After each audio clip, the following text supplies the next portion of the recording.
E aí, senhores oraculistas, senhores estudantes, como é que tá esses estudos? Pessoal, estamos de volta para mais um vídeo. Umas duas pessoas me pediram para falar sobre como lidar com pessoas que não estão aceitando que estão com resistência para saber com relação ao jogo. Bem, eu tentei especificar uma situação na qual a pessoa consulente estaria resistindo e eu cheguei a uma conclusão que só pode ser no caso de perguntas difíceis, né, de lidar, como gravidez, morte, traições. Deixa eu abaixar aqui um pouquinho o som. São esses assuntos bem polêmicos, né? Bem, inclusive difíceis de tratar. Você não vai, dificilmente o oráculo vai trazer essas questões assim aleatoriamente do nada, se isso não tiver dentro da pergunta. Por isso que é importante vocês trabalharem a pergunta e não trazerem assuntos que não tem nada a ver com a pergunta. Se o oráculo não tiver lá, você olhar e ver que não tem nada a ver com a pergunta, então não falou, não respondeu. Falou lá de outra coisa, você tente entender lá o que falou. Mas quando responde a pergunta, tá bem claro, e você só fale o que você está vendo. Por quê? Por exemplo, eu vou trazer casos práticos. Esses dias veio uma moça saber de gravidez. Ela estava com dificuldade para encontrar alguém que falasse sobre esse assunto. E eu fui lá, me propus, fiz o jogo de 9, marquei ela, só sabendo que ela queria saber sobre gravidez. E eu joguei, né? Foi lá. As cartas de cima eu procurei agora, gente, não achei. Já faz tempo que eu queria passar esse vídeo, que a informação estava fresquinha, mas eu não consegui guardar. Mas veja bem, as cartas que caíram eu lembro muito bem. Algumas, que são 9 cartas, no meio estava ela. Em cima tinha algo como coração, ou pássaro, lírio. E na ponta lá do futuro a médio prazo, tinha caminho, simbolizando aí que há o coração redondo na cabeça dela, ou estava do lado, alguma coisa assim, simbolizando algo que ela desejava muito, mas tinha caminho bem lá na ponta no futuro. Lembra que eu falei pra vocês, né? Passado, presente e futuro, lá no jogo de 3, onde que tá o futuro e onde tá o passado. Quem tá acompanhando os vídeos sabe. Então, lá no futuro a médio prazo, eu vi caminho. Alguma coisa lá que então ficou fácil de deduzir, né? Que é algo, essa no caso é uma pessoa que queria engravidar, não era uma pessoa que estava com medo, e por causa do coração que apareceu, e caminho, mostrando que ela teve aí alguma. Eu descobri, né, gente, que caminho realmente. Eu não sei se eu já passei pra vocês que caminho é uma carta de finalizações, né? Sabe aquela coisa de múltipla probabilidade? A probabilidade mais provável, se você perguntar lá pelo menos de trabalho, se cair caminho, é rua. Você vai ser despedido. E muitas vezes eu percebi que caminho sim é finalizações. Mas essa é a lição de casa, não vamos fugir da pauta. Então, nas outras cartas, eu vi estrela, né? A estrela estava lá na ponta do futuro a longo prazo, na ponta das cartas de baixo, na ponta do futuro. Não lembro as outras cartas, eu procurei muito esse jogo porque seria muito interessante pra gente estudar, mas vou ficar devendo. O importante é que o âmago tá aqui. Então a gente viu na frente dela, eu não lembro qual que era, mas não era uma carta que simbolizava gravidez de forma alguma. E a estrela mostrando aí, né, uma coisa acontecendo, levando um determinado tempo, né? Estrela, uma coisa se projetando, uma coisa se idealizando. A família pode crescer com estrela caindo no futuro a longo prazo na pergunta de gravidez. Isso sim. Então, eu vendo o jogo, seguramente eu já fui lá responder para ela. Olha só, aqui a gente vê, né, a possibilidade de você ter sofrido aí uma interrupção né? Porque já pensou, gente, ela tá grávida, eu aviso, e eu sou a pessoa que vai avisar pra ela que ela não tá mais. Então é por isso que é difícil. Tanto gravidez como traição.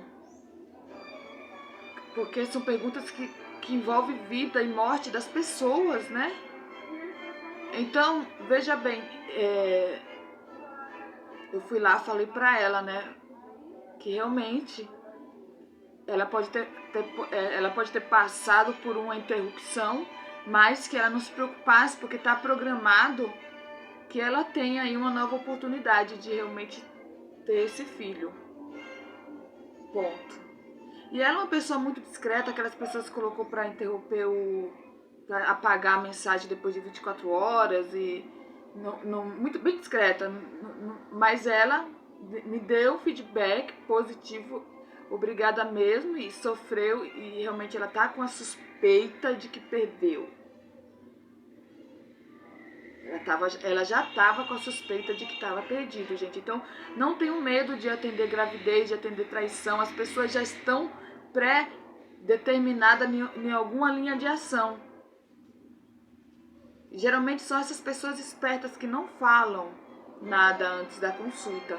Por isso que é tão difícil, né? Porque realmente não é uma situação que prova tanto o consulente como o oraculista, tanto o consulente que vai se consultar como o oraculista. É uma situação extrema. E nessas situações as pessoas tendem a ter mais sabedoria, né? Elas tendem. Então, ela me respondeu que sim, que estava com a desconfiança que tinha perdido.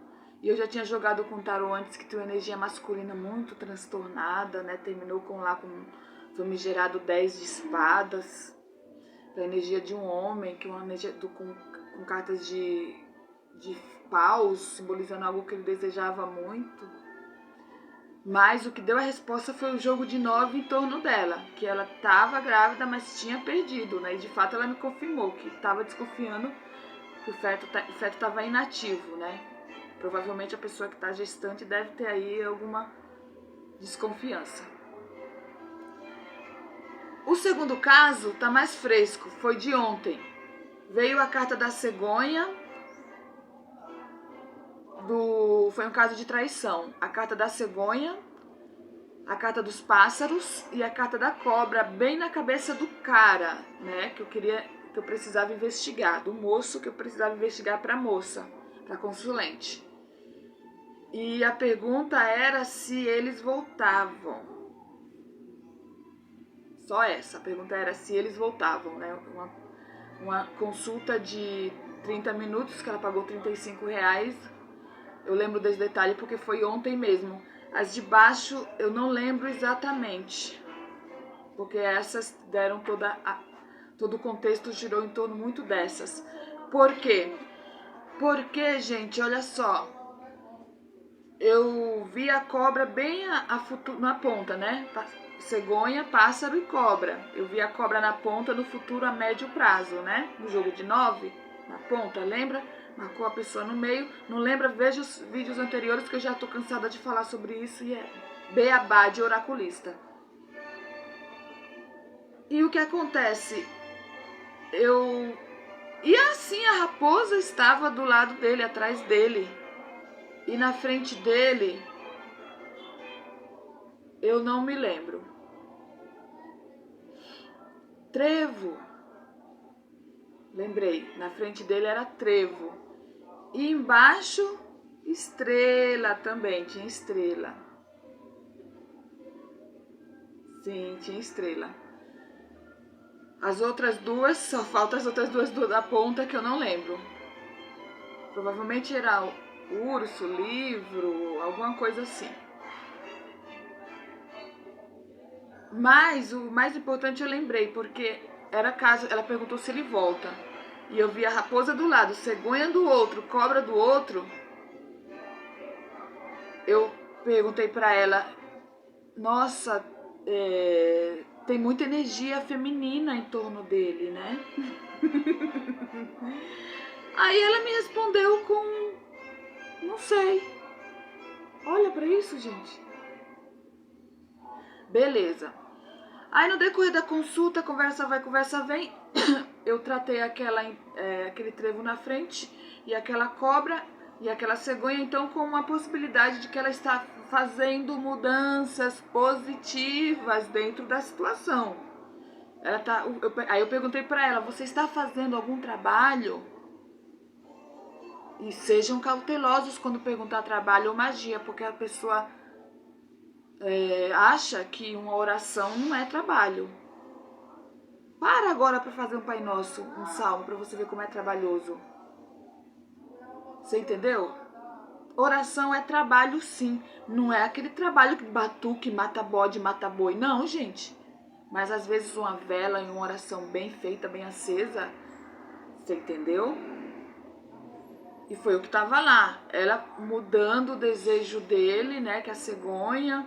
Eu comecei imediatamente, quando ela falou que não sabia das mulheres, eu comecei a trazer essa abordagem, né?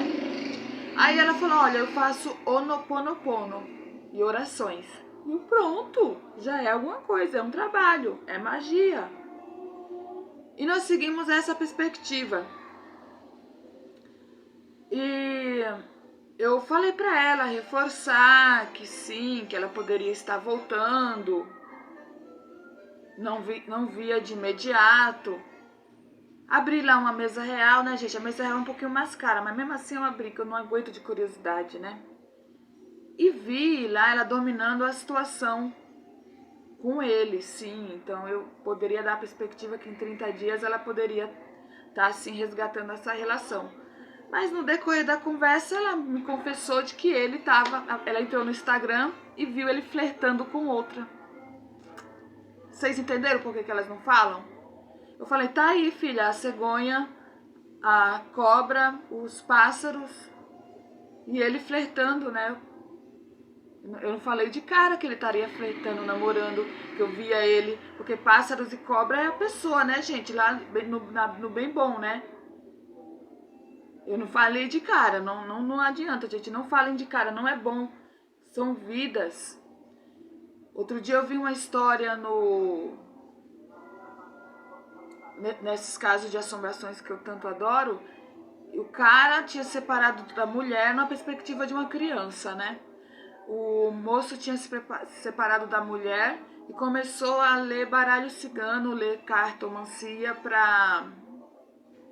Começou a ler. E os amigos, para dar força, porque ele estava na fossa, falavam, oh, que bom, muito bem, é isso mesmo, tá indo bem. Só que ele não era tão bem assim, mas as pessoas começaram a vir, porque é aquela coisa, você começa a trabalhar a energia, gente, só não tem retorno quem para no meio do caminho, porque até mesmo pessoas fraudulentas, pessoas que não estudam, que começam a divulgar, exercitar, trabalhar, movimentar a energia, logo conseguem clientes. E foi o que aconteceu com ele. De repente a casa dele estava cheia, ele estava atendendo pessoas. E um certo dia a criança foi lá e viu ele muito triste, era o pai, né? A mulher se separou, ele começou a jogar porque a mulher tinha separado dele, foi uma forma dele se distrair.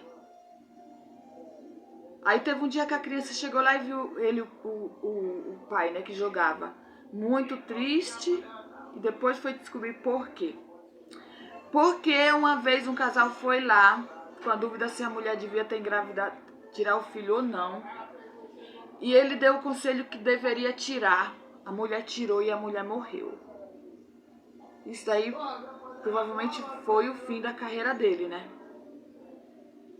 Você entendeu? Então, e eu digo até mais, que provavelmente ela morreria ou tirando ou não tirando. Porque às vezes a vida usa justamente esses casos para trazer uma lição a mais para geral, para todo mundo. Então, vigia bem, olha bem onde você tá pisando. Minha unha não tá feita e não gosto que ela apareça muito. Mas, gente, vocês entenderam, né? Não tenham medo, mas ajam como se estivesse pisando em ovos, delicadamente. Você entendeu? Não deixa a pessoa no breu, no umbral, no desespero, do nada, não, como eu era atendida, não vai, pronto, não volta, não consegue. Mas por quê? O que eu fiz? O que eu posso fazer para melhorar? Tem outro? Isso ninguém responde, né? E eu não acho justo deixar as pessoas assim no vácuo, sem resposta. Então vamos lá, quem chegou até aqui, cola o dedo no like, deixa no comentário, fecha então com a força profunda. Deixe seu axé, deixe sua energia, compartilhe comigo esse trabalho. Fui!